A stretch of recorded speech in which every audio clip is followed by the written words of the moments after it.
Hi, I want to try to explain this. Not that I need agreement, but I just want to take you on a little bit of my spiritual journey and what God and I have been dealing with the past 2 days. So, um, I hate bullies.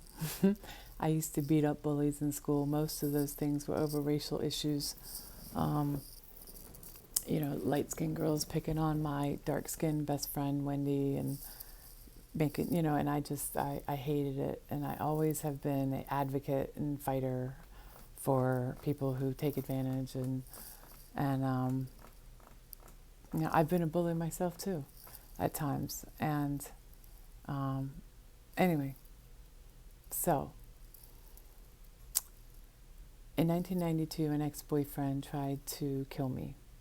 He did the most inhumane, disgusting, violent, and gross acts towards me ever. And as he laid over me after beating, raping, all that stuff, and was sitting on top of me with his thumbs firmly placed in my neck and pushing and taking my voice. And obviously, I couldn't talk, but something, a whisper of my voice came. And I didn't know anything about Christ at all. And I said, to the extent, very spiritual, but didn't know it at the time. And I said, "You can kill me." And I said, "But you don't get me. You still lose." And translation would be, "You can kill my body, but you have no control over my spirit." And that would be in Matthew. "Fear not him who can," yeah, I'm on too much oxy right now, but control, condemn. Anyway, but, and in that moment of utter surrender, the only way I can describe it is if you picture a kid beating the snot out of a kid, and just this vile, gross bully beating someone up, and then all of a sudden sheer terror comes over his face because he sees maybe his four brothers with shotguns coming behind him, and he just and runs. This man just popped off of me like a unpolarized magnet. He just popped off of me, began sobbing and weeping. And there was a physical presence in that room. And now I know it was God. Then I didn't understand it, but I did know that there was a physical energy, awareness, presence in that room at my utter point of surrender. Big pharma, specifically chemotherapy, I had no idea until I got in this situation how vehemently disgusting I think they are, and I still do. Um, I, well, I think they exploit. I think they don't want solutions. They want, well, anyway, they represent a bully to me. And with this whole chemo thing, it's you're gonna do this. And we also know how much money is involved. And as you all might suspect, I don't submit well with bullies. Have some recent evidence of that. Um, I know people think a bully is someone like me just because I'm loud and blah, blah, blah. No, a bully is someone who uses their power or position to try to force their will on you. And that's what chemo has represented to me, is the big pharma trying to force me to be part of their scheme of finances and people as whatever. And I did not have spiritual peace. Um, I've been wrestling. In fact, I use the words that for me to submit to chemo, because I think it's suicide. I absolutely am convinced it's suicide. And I know how important the mind is. And so a man thinketh, so a man is. And so I'm like, I can't even submit if I wanted to, because my mind already says I'm going to die. And that's really not a good way to enter something. But I can't change what I think about pharma. I can't. I can't change what I think about the people who make the abortion pill and kill millions of babies, with the same chemicals they put in chemo. It's disgusting. It's wrong. Period. And they will pay for that. So I'm saying, God, it feels like spiritual rape to put my body on the altar of Baal and let the bully take me. It just reminded me back. It took me right back to 1992, and I was been crying like, God. And then in the same breath, I remembered, hey, wait a minute. That bully that tried to kill me lost, and God was there, and God showed up, even though I didn't even know him or recognize him then. And then I just started, hearing and thinking about the fire, and the lion's den, and how many times God has rescued from the pits, well, the literal pit of hell, but also just the dire situations of evil. And God did not change my heart on Big Pharma, but what he did do is took my Goliath, because chemo is my Goliath.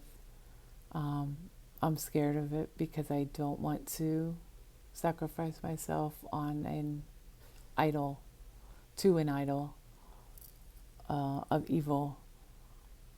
But in an instant, God just said, to lose your life is to gain it, and this is not about submitting to evil chemo, but this is about total surrender to me.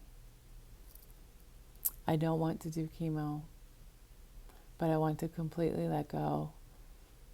And now I can see where, because it's my greatest fear,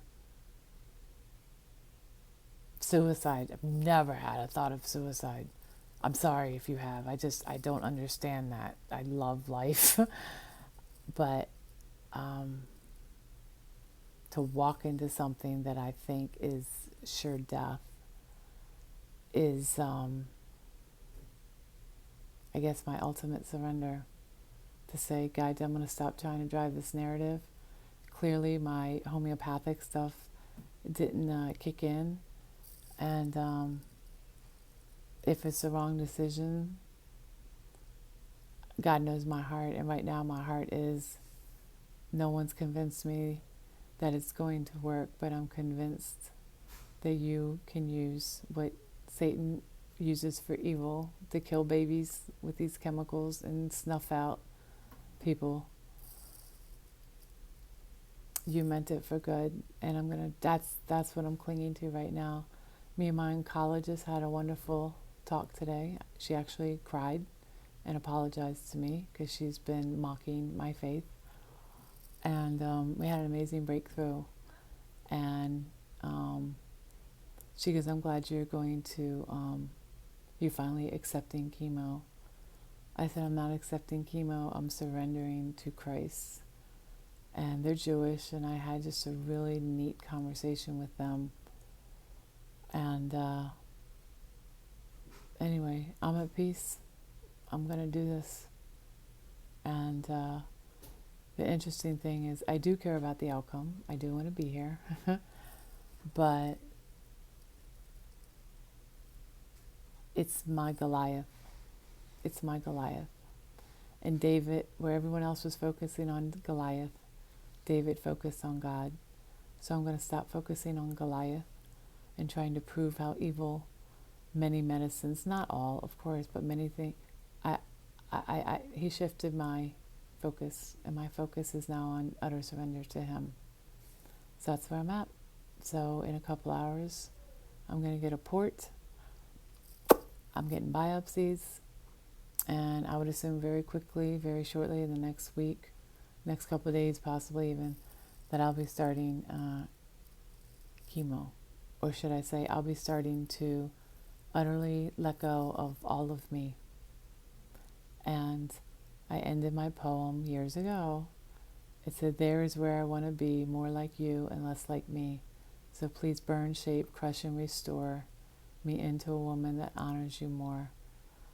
And of course there's vanity. Come on, it's real.